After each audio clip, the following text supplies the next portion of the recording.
ദൈവനാമം വാഴ്ത്തപ്പെടട്ടെ.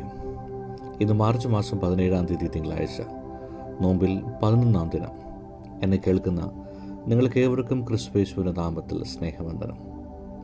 ഇന്നത്തെ ചിന്തയ്ക്കും ധ്യാനത്തിനുമായി നമുക്ക് ലഭിച്ച ചിന്താവിഷയം ഹംബിൾഡ് അറ്റ് ദ ക്രോസ്, കുരിശിന് ചുവട്ടിൽ വിനയത്തോടെ. അതിനാധാരമായി അപ്പോസ്തലനായ വിശുദ്ധ പൗലോസ് ഫിലിപ്പിയർക്ക് എഴുതിയ ലേഖനം 2-ാം അധ്യായം അതിൻ്റെ 5-ാമത്തെ വാക്യം. Have this mind among yourselves, which is your in Christ Jesus.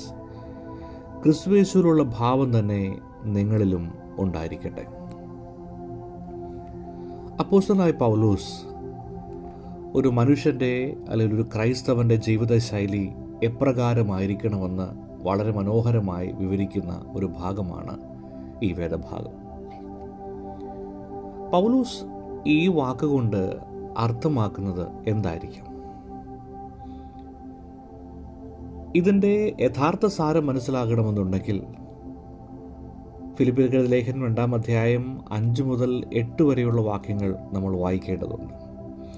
ക്രിസ്തുയേശുവിലുള്ള ഭാവം നിങ്ങളിലും ഉണ്ടായിരിക്കട്ടെ.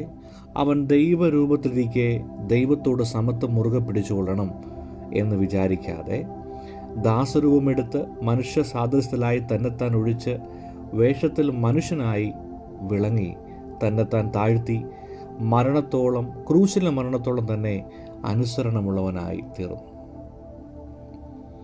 ഈ വാക്യങ്ങളിലൂടെ പൗലോസ് നമ്മളോട് സംവദിക്കുന്നത് ഈ ചില വസ്തുതകളാണ്.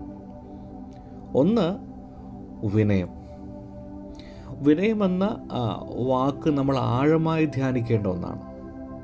മനുഷ്യ ജീവിതത്തിൽ അന്യം നിന്നു പോകുന്ന ഏറ്റവും പ്രധാനപ്പെട്ട സ്വഭാവ വിശേഷ ഗുണങ്ങളിൽ ഒന്നാണത്. വിനയത്തെ വരച്ച് കാണിക്കാനായി നമ്മൾ കാണിച്ചു കൂട്ടുന്ന ഓരോ പ്രവർത്തനങ്ങളും വിനയത്തിൻ്റെ അർത്ഥങ്ങളെയോ അതിൻ്റെ ആഴങ്ങളോ സ്പർശിക്കുന്നില്ല എന്നുള്ളതാണ് നമ്മൾ മനസ്സിലാക്കേണ്ടത്. ആത്യന്തികമായി അതൊരു സഹജമായി നമ്മുടെ ഉള്ളിൽ രൂപപ്പെടേണ്ട ഒരു സ്വഭാവ ഗുണമാണ് വിനയമെന്ന് പറയുന്നത്. മറ്റുള്ളവർ മുമ്പിൽ എത്രത്തോളം നമുക്ക് വിനയമുള്ളവരായി മാറാൻ കഴിയുമോ അതാണ് യഥാർത്ഥ ജീവിതമെന്ന് പറയും. യേശു കർത്താവിനെ ശ്രദ്ധിച്ചാൽ പൗലോസ് റെഫറൻസ് പോലെ പറയുകയാണ്, യേശു ദൈവരൂപമായിരുന്നിട്ടും അവൻ മനുഷ്യനായി. അതാണ് അവൻ്റെ വിനയം. സ്വാഭാവികമായിട്ടൊരു മനുഷ്യൻ്റെ എക്സ്പെക്റ്റേഷനിൽ, അവൻ്റെ പ്രതീക്ഷകളിൽ ദൈവം തങ്ങൾക്കടുത്തുകൂടാൻ കഴിയാത്ത എന്തോ ഒന്നാണെന്നുള്ള വിചാരമാണ് അവൻ്റെ ഭക്തിയിൽ ആറാടിക്കുന്നത്. പക്ഷേ യേശു കർത്താവ് അവൻ്റെ ജീവിതത്തിൽ തെളിയുന്നത് അവൻ എങ്ങനെ ദൈവത്തെ മനസ്സിലാക്കാൻ കഴിയുമോ, എങ്ങനെയാണ് അവൻ്റെ ജീവിത പരിചയങ്ങളിലൂടെ അവനിലൂടെ തന്നെ ദൈവത്തെ മനസ്സിലാക്കാനുള്ള ലളിതമായ മാർഗമാണ് ഈ ഒരു പ്രവൃത്തിയിലൂടെ യേശു കർത്താവ് പകർന്നു നൽകുന്നത്. ഒരിക്കലും അതിൽ മതിമറക്കാനോ, ഞാൻ ദൈവപുത്രനാണെന്നുള്ളത് മതിമറക്കാനോ, അതിൽ നിഗളിക്കുവാനോ, തൻ്റെ പ്രവൃത്തിയിൽ ആശ്ചര്യം പൂണ്ട് സ്വയം മതിമറക്കാനോ ഒന്നും ശ്രമിക്കാതെ എത്രത്തോളം വിനയത്തോടുകൂടെ തൻ്റെ ജീവിതത്തെ, ശുശ്രൂഷയെ, സാക്ഷ്യത്തെ എല്ലാം അതിൻ്റെ തലങ്ങളിൽ അവതരിപ്പിച്ചുകൊണ്ടാണ് യേശു കർത്താവ് നൽകുന്നത്. ഇന്ന് നമ്മളെ സംബന്ധിച്ച് ഏതെങ്കിലും ഒരു പൊസിഷൻ, ഏതെങ്കിലും ഒരു സാഹചര്യം നമ്മളെത്തിയാൽ നമ്മൾ നമ്മളെ തന്നെ മറന്നു പോകാറുണ്ട്. നമുക്ക് മുമ്പിൽ പൗലോസ് വെക്കുന്ന ഏറ്റവും മനോഹരമായ ക്രിസ്തു മാതൃകയാണ്, യേശു ക്രിസ്തുവിലുള്ള ഭാവം തന്നെ നിങ്ങളിലും ഉണ്ടായിരിക്കട്ടെ. അവൻ്റെ ഭാവത്തെ നമ്മുടെ ജീവിതത്തിൽ പകർത്തുന്നതാണ് നമ്മുടെ ക്രൈസ്തവ ജീവിതം എന്ന് നമ്മൾ തിരിച്ചറിയണം. ഒന്നിലും മതിമറക്കുവാനായി പാടില്ല. 2 പറയുന്നത് സേവനമാണ്. അവൻ ദാസരൂപം എടുത്തു എന്നാണ് പറയുന്നത്. അതായത് ഒരു ദാസൻ എന്തൊക്കെ ചെയ്യാൻ കഴിയുന്നോ അതെല്ലാം ചെയ്ത് ആ ദാസരൂപത്തിൽ തന്നെ നിൽക്കുന്ന മനോഭാവമാണ് നമ്മളിവിടെ കാണുന്നത്. ഒരു ഗുരു എന്ന തലത്തിൽ നിന്നും താഴേക്കിറങ്ങി അരയിൽ ഒരു ടവൽ ചുറ്റി ശിഷ്യന്മാരുടെ പാദക്ഷാളനം ചെയ്യുമ്പോഴും യേശു കർത്താവ് കാണിക്കുന്നത് ഇതേ ദാസരൂപം തന്നെയാണ്. ഇത് ഈ കാലഘട്ടത്തിലും നമ്മൾ കടന്നു പോകുന്ന നോമ്പ് കാലത്തിൽ നമുക്ക് അനുവർത്തിക്കാൻ കഴിയുന്ന മനോഹരമായ മാതൃക തന്നെയാണ്. 3-ാമത്തത് സമർപ്പണം. അവൻ ക്രൂശിലെ മരണത്തോളം അനുസരണമുള്ളവനായിത്തീർന്നു. ദൈവകൽപ്പനകളോട്, ദൈവവിചാരങ്ങളോട്, ദൈവിക മനോഭാവങ്ങളോട് ഏറ്റവും അധികം സമർപ്പണമുള്ളവനായി അവൻ നിന്നു. ഒരിക്കൽ ചോദിക്കുന്നുണ്ട്, കഴിയുമെങ്കിൽ നീ ഈ പാനപാത്രമെങ്കിൽ നീക്കണം. പക്ഷേ ഒടുവിൽ പറയുന്ന സ്റ്റേറ്റ്മെൻറ്റാണ് വളരെയധികം പ്രാധാന്യമുള്ളത്. എൻ്റെ ഇഷ്ടമല്ല, അങ്ങയുടെ ഇഷ്ടം നിറവേറട്ടെ. നമുക്ക് എത്ര പേർക്കാണ് അങ്ങനെ പറയാൻ കഴിയുന്നത്? നമ്മുടെ ഏതെങ്കിലും ചിന്താ തലങ്ങളിൽ അങ്ങനെയൊക്കെ ചിന്തിക്കുവാനായിട്ട് കഴിയുന്നുണ്ടോ? ദൈവ ഇഷ്ടത്തിന് വിധേയമാകുക എന്ന് പറയുന്നത് നമ്മുടെ ജീവിതത്തിൻ്റെ ഏറ്റവും പരമപ്രധാനമായ ധർമ്മമായി മാറണം. ക്രിസ്തുവിൻ്റെ മനോഭാവത്തെ നമുക്ക് എങ്ങനെയാണ് അനുസരിക്കാനായിട്ട് കഴിയുന്നത്? എങ്ങനെയാണ് അതിനെ ഉള്ളിൽ സംശീകരിക്കാൻ കഴിയുന്നത്? ഒന്ന്, വിനയമുള്ളവരായി മാറുക എന്നതാണ്. നമ്മുടെ ഉള്ളിലെ അഹങ്കാരങ്ങളെ വിട്ടുകളഞ്ഞ് നമ്മൾ വിനയമുള്ളവരായി മാറുക എന്നത് തന്നെയാണ്. യാക്കോബ് അപ്പോസ്തലൻ പറയുന്നുണ്ട് 4-ാം അധ്യായം 6-ാമത്തെ വാക്യത്തിൽ, ദൈവം അഹങ്കാരികളെ എതിർക്കുന്നു, വിനയമുള്ളവർക്ക് കൃപ നൽകുന്നു എന്ന് വളരെ മനോഹരമായി വിവരിക്കുന്നുണ്ട്. യേശു തൻ്റെ മഹത്വം ഉപേക്ഷിച്ച് എത്രത്തോളം നമുക്ക് ഈ ഭൂമിയിലേക്ക് താഴ്ന്നിറങ്ങിയോ, അങ്ങനെ പരിശോധിക്കുമ്പോൾ നമ്മൾ എത്രത്തോളം വിനയാന്വിതമാകണം. 2, സേവനമാണ്. സ്വാർത്ഥത ഒഴിവാക്കുക.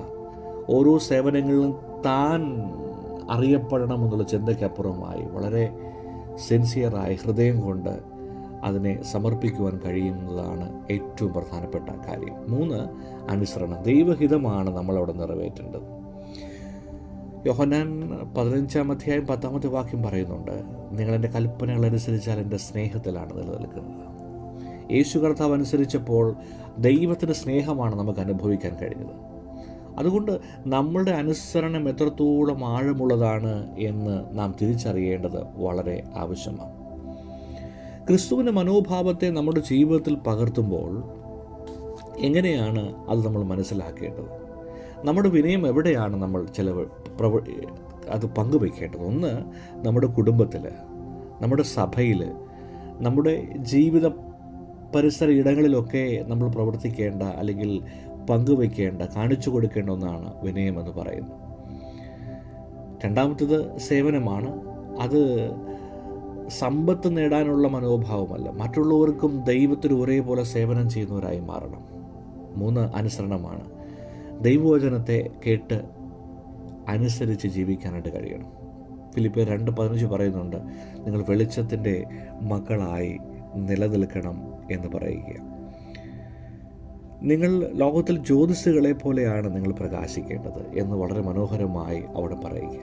പ്രിയപ്പെട്ടവരെ, ഈ നോമ്പ് കാലത്ത് യേശുവിനെ അനുസരിച്ച് ജീവിക്കുവാൻ, യേശുവിൻ്റെ മനോഭാവത്തെ സ്വീകരിക്കുവാൻ, വിനയവും സേവനവും അനുസരണവും ഒക്കെ നമ്മുടെ ജീവിതശൈലിയാക്കുവാൻ സാധ്യമായാൽ നമ്മുടെ ജീവിതം ഏറെ സ്വാർത്ഥകമായി മാറും. അതുകൊണ്ട് എനിക്കും നിങ്ങളോട് പറയാനുള്ളത്, ക്രിസ്തുയേശുവിലുള്ള അതേ ഭാവം തന്നെ ഈ നോമ്പ് കാലത്ത് നിങ്ങളുടെ ജീവിതത്തിലും ഉണ്ടായിരിക്കട്ടെ. അതാണ് നമ്മൾ ആർജിക്കേണ്ടതും ജീവിതത്തിൽ പകർത്തേണ്ടതും. കണ്ണുകളെ അടയ്ക്കാം, പ്രാർത്ഥിക്കാം. കർത്താവേ, നിൻ്റെ സന്നിധിയിൽ ഇതുവരെ നിൽക്കുവാൻ നീ ഞങ്ങളെ സഹായിക്കുന്നുവല്ലോ. വിനയവും സേവനവും അനുസരണവും ഒക്കെ ഞങ്ങളുടെ ജീവിതത്തിൻ്റെ ശൈലിയാക്കി മാറ്റി ക്രിസ്തുയേശുവിലുള്ള ഭാവം തന്നെ ഉള്ളിൽ സ്വീകരിച്ച് മുൻപോട്ട് പോകുവാൻ ഞങ്ങളെ സഹായിക്കണമേ. ഞങ്ങളുടെ ജീവിതം തന്നെ അവിടുത്തെ ദാനമാകുന്നുവല്ലോ. അതിന് യോഗ്യവണ്ണം അങ്ങയുടെ ഹിതമനുസരിച്ച് ജീവിപ്പാൻ ഈ നാളുകളിൽ ഞങ്ങളെ സഹായിക്കുകയും അനുഗ്രഹിക്കുകയും ചെയ്യണം. യേശുവിൻ ധന്യമുള്ള നാമത്തിൽ തന്നെ ആമേൻ. എല്ലാവർക്കും ഒരു ശുഭദിനം നേരുന്നു.